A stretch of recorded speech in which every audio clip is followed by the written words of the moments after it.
নমস্কার বন্ধুরা, অনেক দিন পর একটি বিশেষ ভিডিওর সঙ্গে আবার চলে এসেছি।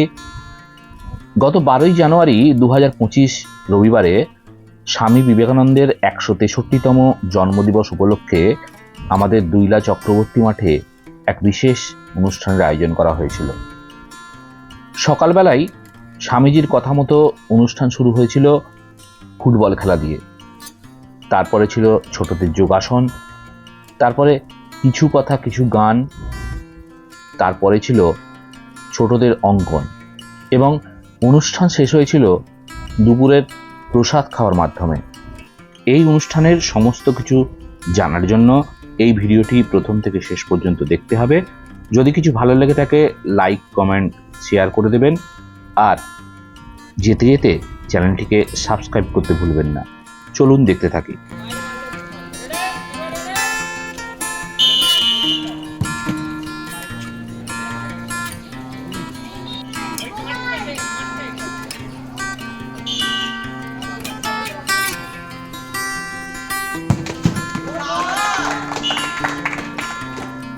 খেলার শেষে ছিল পুরস্কার দেওয়ার পালা।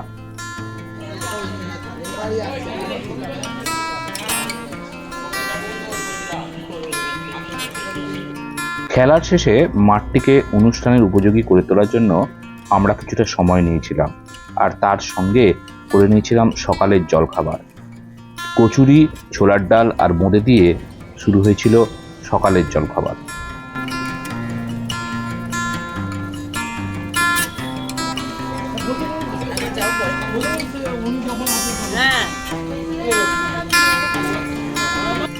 খেলার শেষে জলখাবারের পরে আমরা মাঠকে সাজিয়ে তুলেছিলাম অনুষ্ঠানের উপযোগী করে, কিন্তু তা সত্ত্বেও সময় মতো অনুষ্ঠান শুরু করা যায়নি বিদ্যুৎ বিভ্রাটের কারণে। বিদ্যুৎ বিভ্রাটের জন্য আমাদের বেশ কিছুটা সময় নষ্ট হয়েছিল, তবুও আমরা চেষ্টা চালিয়েছিলাম অনুষ্ঠান শুরু করার। তারপরে সমবেত সঙ্গীত দিয়ে আমরা অনুষ্ঠান শুরু করেছিলাম। সমবেত সঙ্গীতের পরেই এক এক করে সমস্ত অনুষ্ঠান শুরু হয়েছিল। চলুন সেগুলো দেখতে থাকি।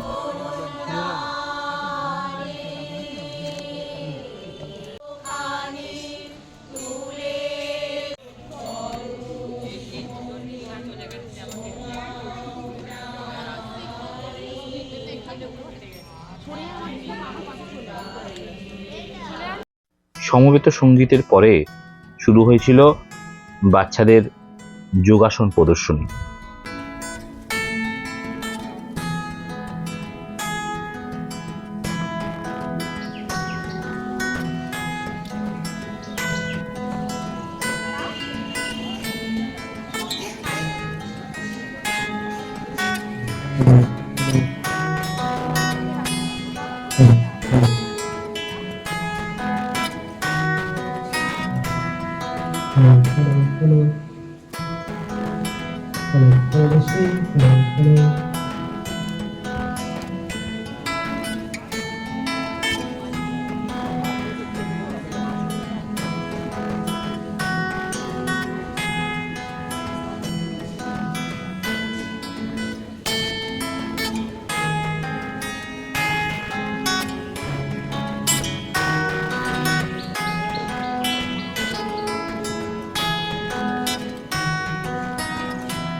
তোমার প্রথম আসন করে দেখাও, বীরভদ্রা আসন।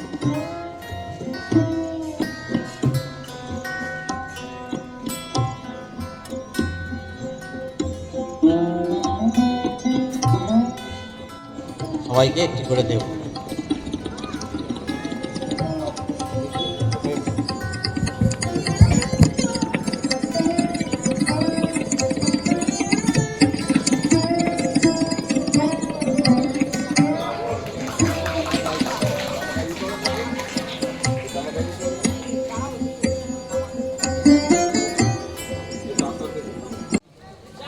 স্বামীজির উৎসব উপলক্ষে আমাদের এই অনুষ্ঠান, যারা এখানে আসছে তাদের দুপুরের খাবার ব্যবস্থা আমরা করেছি। তারা কেউ যেন না চলে যায়। এখানে কোনো এন্ট্রি ফি লাগবে না, কোনো টাকা পয়সা কাউকে কিছু দিতে হবে না। কিন্তু যারা এসেছেন, যারা বাচ্চারা ছোটরা আসছে, তারা যেন অনুগ্রহ করে এখানে খেয়ে যায়, কেউ যেন না চলে যায়। এটা আমাদের কাছে একটা কষ্টের হবে। আর গার্জেনরা যারা এসেছেন তারাও বসুন, তাদের কাছে আমরা কুপন দিয়েছি, সেই কুপনে অবশ্যই তারা আজকে দুপুরে এখানে প্রসাদ পাবেন। যাদের কাছে কুপন নেই আমরা তাদেরও এই মঞ্চেতে হবে, খুবই আস্তে করে হবে, ওদের কোনো ডিস্টার্ব হবে না, সেটা আমরা একটুখানি করব।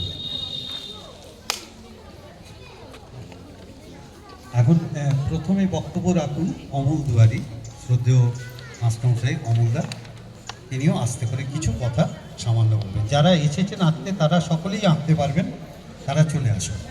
ছিলেন হে বিশ্ববাসীর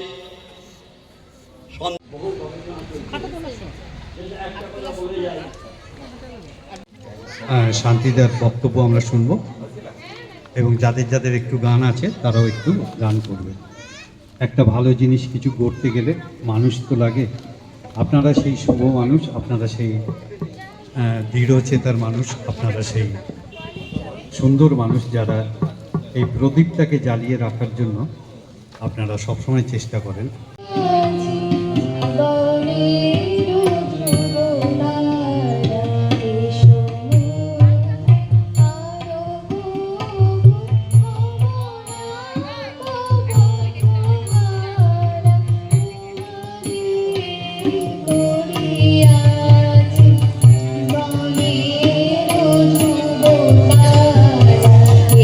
Thank you.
63তম জন্মদিবস উপলক্ষে আজকের এই আয়োজন, এবং আমাকেও বলা হয়েছে একটি স্বামীজির কবিতা যদি আমি কিছু বলি, কিন্তু আজকে আমি স্বামীজির সম্বন্ধে কিছু বলবো না, বা স্বামীজির কোনো কবিতা নয়।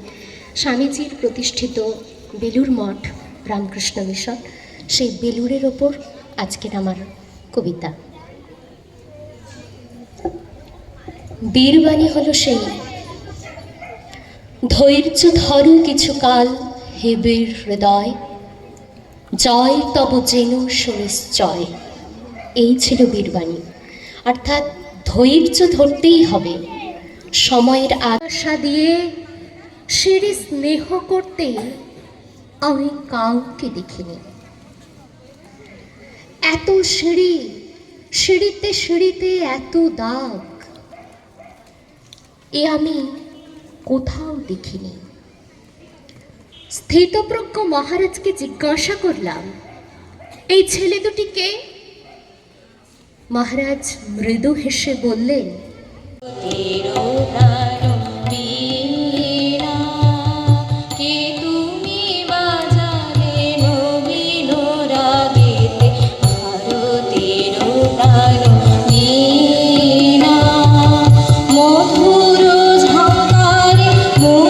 বলে দেবো, যাও বলে যাও।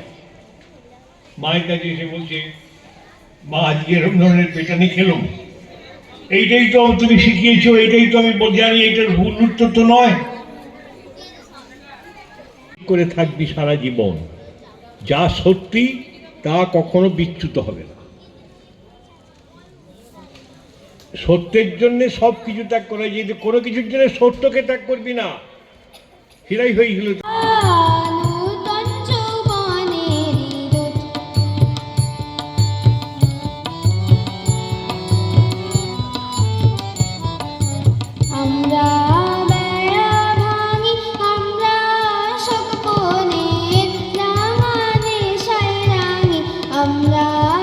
আজকে এই আঁকাতে অনেক কথা মনে পড়ে যায়, কিন্তু বলতে ভুলে যাই।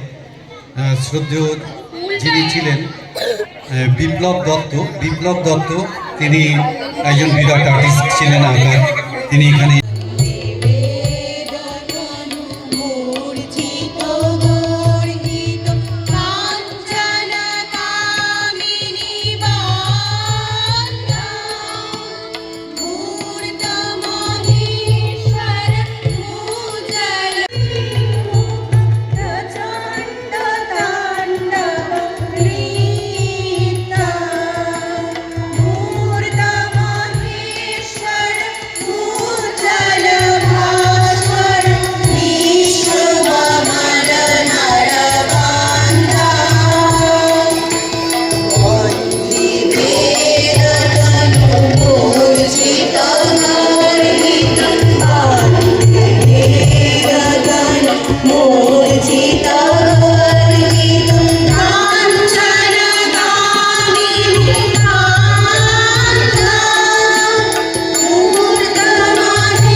অনুষ্ঠান শেষ হয়েছিল দুপুরের প্রসাদ খাওয়ার মাধ্যমে। প্রসাদে ছিল ভাত, আলু ভাজা, সবজি ডাল, শাকের তরকারি, ফুলকপি আলুর তরকারি, চাটনি এবং পায়েস।